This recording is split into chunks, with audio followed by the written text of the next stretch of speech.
Olá!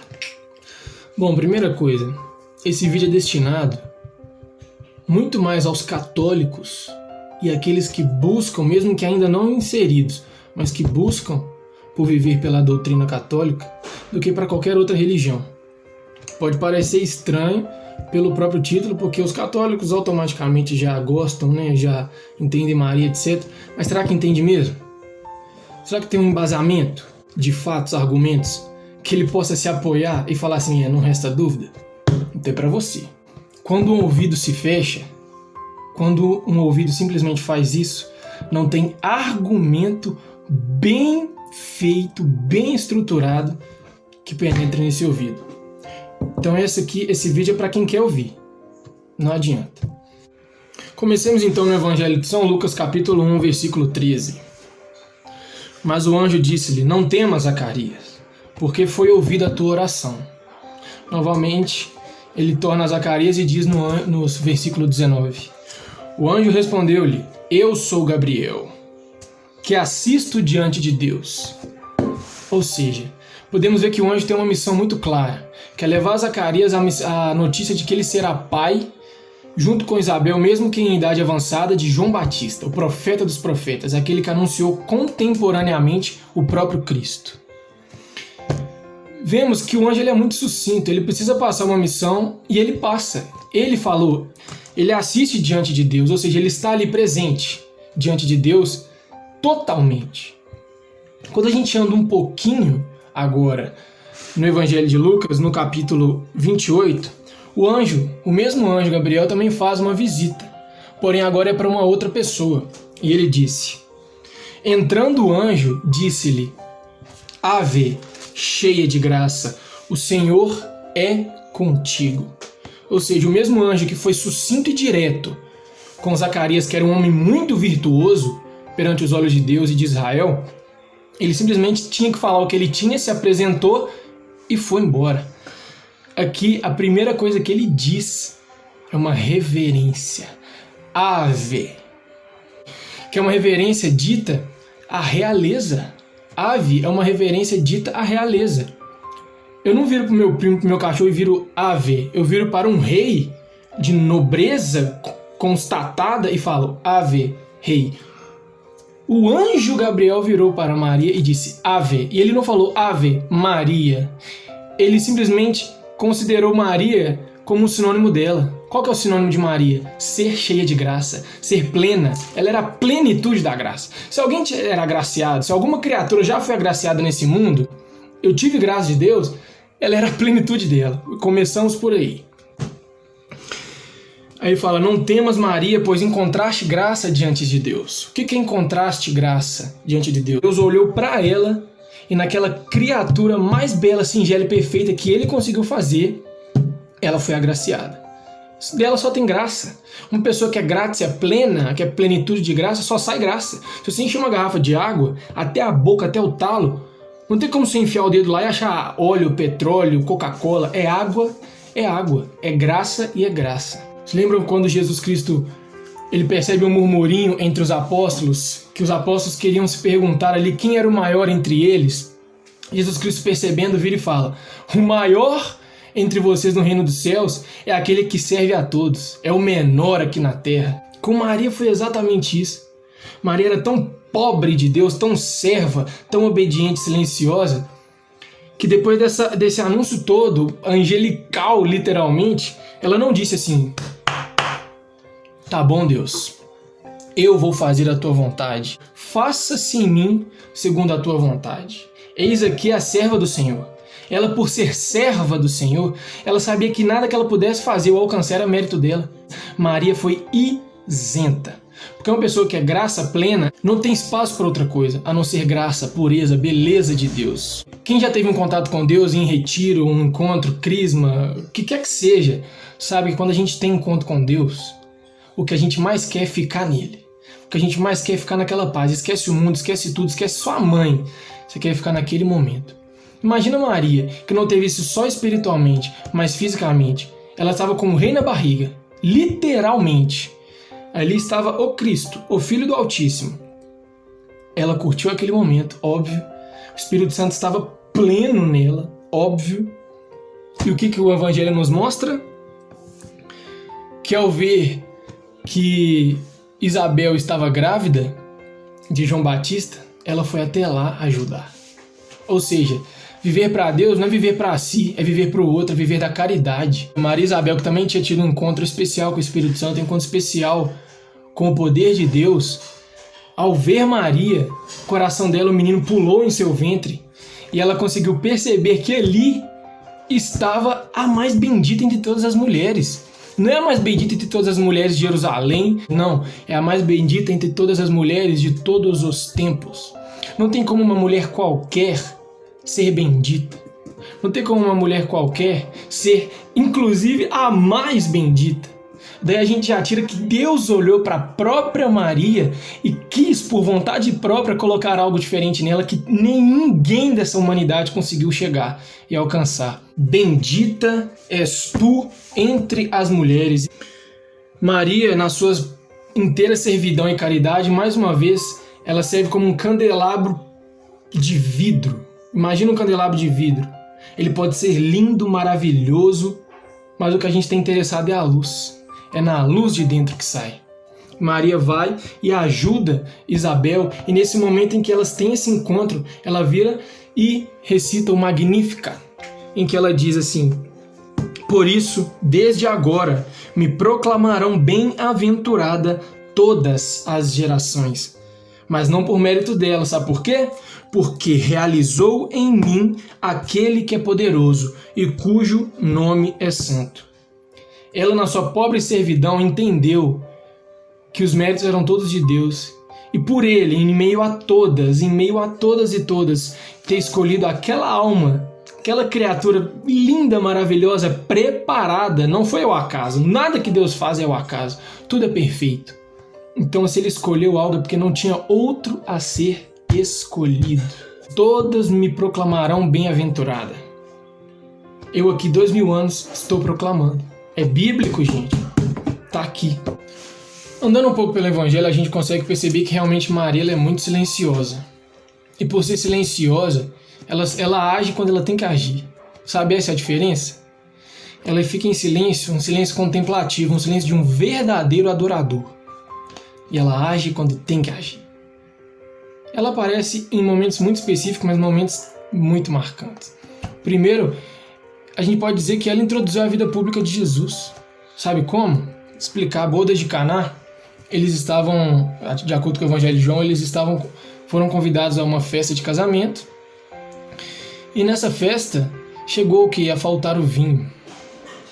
Este vinho, que era um sinal, muito mais ainda para a época, como alegria, felicidade, a união, prosperidade e tudo mais, chegou a faltar. Faltar vinho numa festa, principalmente uma de casamento, era assim algo asqueroso, algo horrível, terrível, vergonhoso. Maria, como nos diz o Evangelho, percebendo que viesse a faltar o vinho, disse-lhes: eles já não têm vinho. Respondeu-lhe Jesus: mulher, isso compete a nós? Ou seja, mulher, chamou de mulher, nós vamos chegar lá. Isso compete a nós, ou seja, o que eu tenho a ver com a falta de vinho deles? Eu sou um convidado, eu quero curtir a festa. Imagino que Maria olhou para Jesus como uma mãe olha para um filho e suplica para o filho. Olha que loucura. E no Evangelho já não tem mais nenhum diálogo entre os dois mais. Ela simplesmente vira para os que estavam servindo e diz: fazei o que ele vos disser, ou seja, o que ele deixar como mandamento, obedeça. O que aconteceu depois? Nós sabemos muito bem. Encheu as talhas de água e quando foi servir, não era mais água, era vinho. Nós temos que ter uma imagem de Jesus que ele não foi Deus, virou humano e voltou a ser Deus. O tempo todo de Cristo, ele foi Deus e humano, 100% Deus, 100% homem. Então a mística que ele tinha com o Pai diretamente ali é algo que Jesus Cristo, entendeu? Era o próprio Deus. Então a revelação que ele tinha de Maria e de todas as pessoas, de tudo ao redor dele, era uma revelação divina. A gente reza para tentar encontrar Deus de algum jeito. Ele já via tudo com o olhar de Deus. Então se o próprio Cristo que era o Cristo, que sabia que ia morrer para salvar, ressuscitar e deixar o legado do amor dele para nós, eu não tenho medo nenhum de dizer que obedeceu a um apelo, a uma intercessão de sua mãe. Eu tenho certeza que o próprio Cristo sabia da importância dela para a humanidade. E se tu, mulher, Maria, está me pedindo isso, enche umas talhas de água, porque elas já não vão ser mais água, vão ser vinho. Então, quem não acredita em intercessão, eu acho que já morre por aí qualquer tipo de argumento. Porque o próprio Cristo não estava com o intuito de fazer isso lá.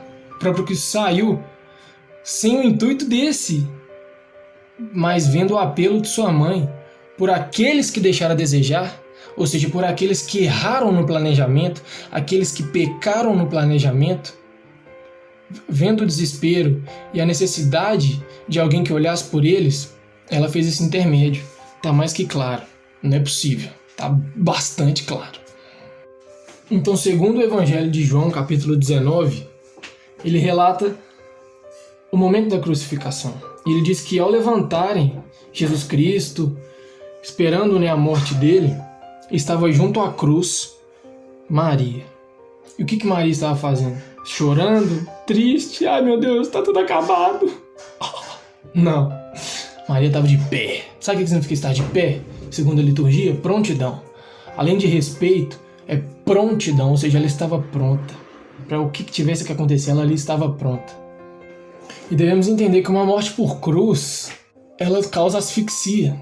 Então, um crucificado, antes de morrer, não consegue falar nada, porque dói, parece fincadas a cada vez que ele respira. Imagina conversar. Então, Cristo, ao subir ali, ele escolheu muito bem o que ele foi dizer. E o que ele começa dizendo é, vendo Maria aos pés dele ali, junto com o discípulo amado, ele vira e fala mais uma vez: mulher, eis aí o teu filho. No momento da cruz, a maternidade que Jesus Cristo tinha com Maria, como um presente, como um dom, porque Deus nos ama, Ele nos dá presentes, por sua livre e espontânea vontade. Então, como um presente de Deus, Ele colocou todo mundo na maternidade de Maria. Todo mundo quem? Quem que é esse todo mundo? A humanidade? Eu diria que são todos aqueles que seguem o exemplo de Cristo, ou seja, todos aqueles que são discípulos de Cristo. Porque ele disse ao discípulo: eis aí a tua mãe. Ou seja, todos nós que seguimos o que Cristo quer, que seguimos a vontade de Deus Pai Todo-Poderoso, estamos automaticamente inseridos na maternidade de Maria. Possamos sim recorrer à intimidade de Maria. A maternidade é a intercessão de mãe. Agora, essa palavra mulher às vezes pode ressoar estranhamente, uma palavra assim, sem zelo, de Deus para com a sua mãe, em vez de chamá-la de mãe. Porém, essa palavra mulher não foi colocada aí de qualquer jeito. Nós temos que ler a Bíblia, gente, atentando-se aos fatos dela. Não é um livro de literatura. Nós temos que ler a Bíblia contextualizando ela. A gente não pode simplesmente pegar um versículo que seja qualquer e declamar um argumento sobre ele sem pegar o contexto em que ele foi escrito. Então, se a gente pegar essa palavra mulher, olha a força que ela tem. O primeiro livro da Bíblia, o Gênesis, nos diz que a mulher, atraída pela serpente, pegou o fruto proibido, comeu e deu a Adão comer. Ali o pecado foi inserido na humanidade. Então Deus vira, percebendo aquilo tudo, para a serpente e diz: porei ódio entre ti e a mulher, entre a tua descendência e a dela. Esta te ferirá a cabeça e tu lhe ferirás o calcanhar. Ele possui uma inimizade, uma rixa eterna com a mulher, instituída pelo próprio Deus, e todos aqueles que seguem a ele também, junto com os que seguem a ela. É a descendência de um contra a descendência de outro. Sabe onde é que essa palavra mulher vem novamente? Quando Cristo, ao invés de dizer mãe ou Maria, ou o que quer que seja, ele vira e fala: mulher, ainda não chegou a minha hora, porém vou seguir o teu apelo e vou fazer essa água virar vinho. Sabe onde essa palavra vem novamente? Quando ele está no alto da cruz escolhendo cada palavra para ser dita e diz: mulher, eis aí o teu filho. E vira para o discípulo amado, ou seja, todos aqueles que são amados por Deus e vivem pela palavra dele, e diz, eis aí a tua mãe. E sabe onde a palavra mulher aparece novamente? No livro de Apocalipse, quando, no capítulo 12, quando lê-se, apareceu em seguida um grande sinal no céu, uma mulher revestida de sol, a lua debaixo dos pés e na cabeça uma coroa de 12 estrelas. A lua debaixo dos pés, a igreja abaixo dos pés, revestida de sol, revestida do próprio Jesus Cristo, e na cabeça uma coroa de 12 estrelas. 12 tribos de Israel, aquele povo que segue os mandamentos. Podemos ver também, continuando no capítulo, que houve uma batalha no céu entre Miguel e o dragão. Miguel ao lado de Deus, o dragão ao lado do pecado. Esse dragão também é chamado de primitiva serpente. Sabe qual serpente? A lá do Gênesis, em que o próprio Deus colocou inimizade perpétua entre a descendência dele e a descendência da mulher. E essa serpente, como diz o versículo 15, fala assim, a serpente vomitou contra a mulher um rio de água para fazê-la submergir. A terra, porém, acudiu à mulher, abrindo a boca para engolir o rio que o dragão vomitara. Ou seja, se ele achou que ele tinha poder sobre a terra para tentar submergir a mulher também tem poder na terra e usou da própria terra para engolir aquele jato de água inteiro e sair ilesa. Nisso, o dragão se irritou de tal forma que foi fazer guerra ao resto de sua descendência, como nos diz o versículo 17. E sabe qual que é a descendência desta mulher? Os que guardam os mandamentos de Deus e têm o testemunho de Jesus. Você se considera um filho, uma filha de Deus que guarda os mandamentos de Deus e segue os mandamentos de Jesus? Você é da descendência dela. Não sou eu que estou dizendo, é o próprio Deus. Se você crê na Bíblia, não o Henrique está falando nada. Se o próprio Cristo é um intermediador único entre nós e Deus pelo seu sacrifício de amor,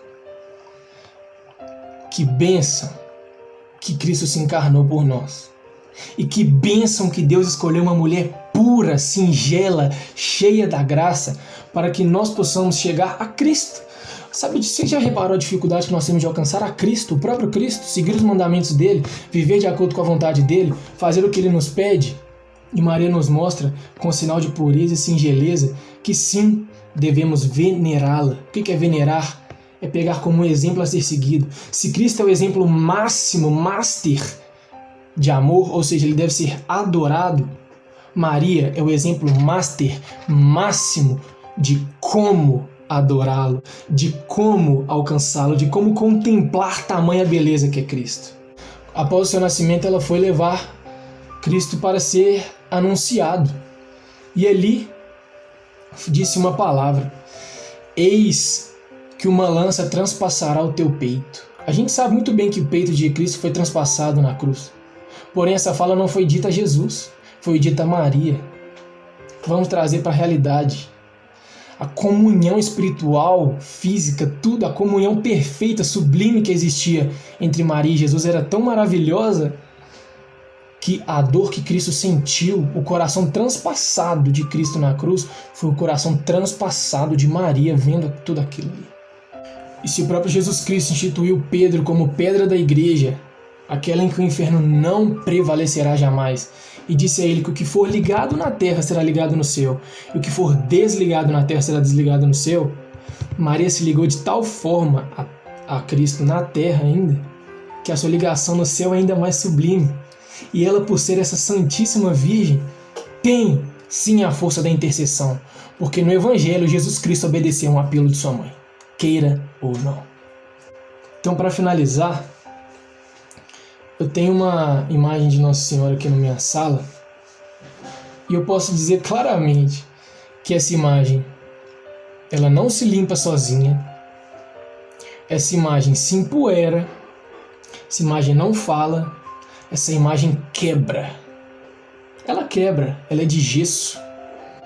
Ah, mas ao olhar para ela, eu me remeto a sabe qual imagem? A verdadeira imagem de Maria, aquela mesma Maria chamada por Cristo como a mãe do discípulo amado, No Apocalipse, dita como a rainha que estava com a coroa, revestida do sol, com a lua debaixo dos pés, e que o inferno, o capeta, a serpente, o que quer que seja, não consegue atingir. E por ódio, por não conseguir atingir ela, tenta atingir a sua descendência. Porém, a sua descendência, a recorrer a ela, não se deixa ser atingido também. E quem é a sua descendência novamente? Aqueles que cumprem a vontade de Deus. Essa mesma mulher em que Deus colocou inimizade entre os dois.